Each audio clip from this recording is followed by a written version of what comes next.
മുഖ്യമന്ത്രി പിണറായി വിജയൻ വരാൻ വിസമ്മതിച്ച ജിഷ്ണുവിന്റെ വീട്ടിൽ ആശ്വാസവാക്കുകളുമായി VS എത്തി. വിങ്ങിപ്പൊട്ടി ജിഷ്ണുവിന്റെ അമ്മ മഹിജ പരാതികൾ പറഞ്ഞു.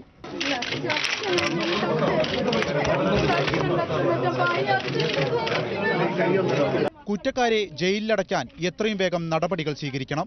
ചോദ്യം ചെയ്താൽ ഒന്നൊഴിയാതെയുള്ള പ്രതികൾ പുറത്തുവരും. VS ആവശ്യപ്പെട്ടു.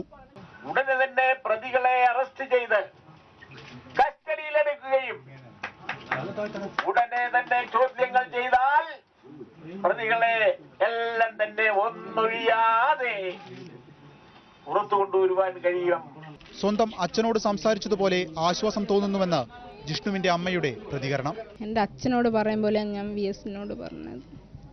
അതുകൊണ്ട് എന്നെ കൈവിടൂല, എൻ്റെ മോനെ കൈവിടൂല എന്ന് എനിക്കറിയാം. കേസിൽ സ്പെഷ്യൽ പ്രോസിക്യൂട്ടറായി CP ഉദയഭാനുവിനെ നിയമിക്കണം. പ്രതികൾക്കെതിരെ കൊലക്കുറ്റത്തിന് കേസെടുക്കുക, കേസ് അട്ടിമറിക്കാൻ ശ്രമിച്ചവർക്കെതിരെ നടപടിയെടുക്കുക തുടങ്ങിയവയായിരുന്നു വീട്ടുകാരുടെ ആവശ്യങ്ങൾ. നൂറുകണക്കിന് ആളുകളാണ് VSനെ കാണാൻ എത്തിയിരുന്നത്.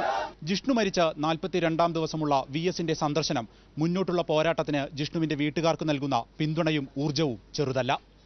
വളയത്തുനിന്നും ക്യാമറമാൻ ജിതേഷിനോടൊപ്പം വിപിൻ C. വിജയൻ, മാതൃഭൂമി ന്യൂസ്.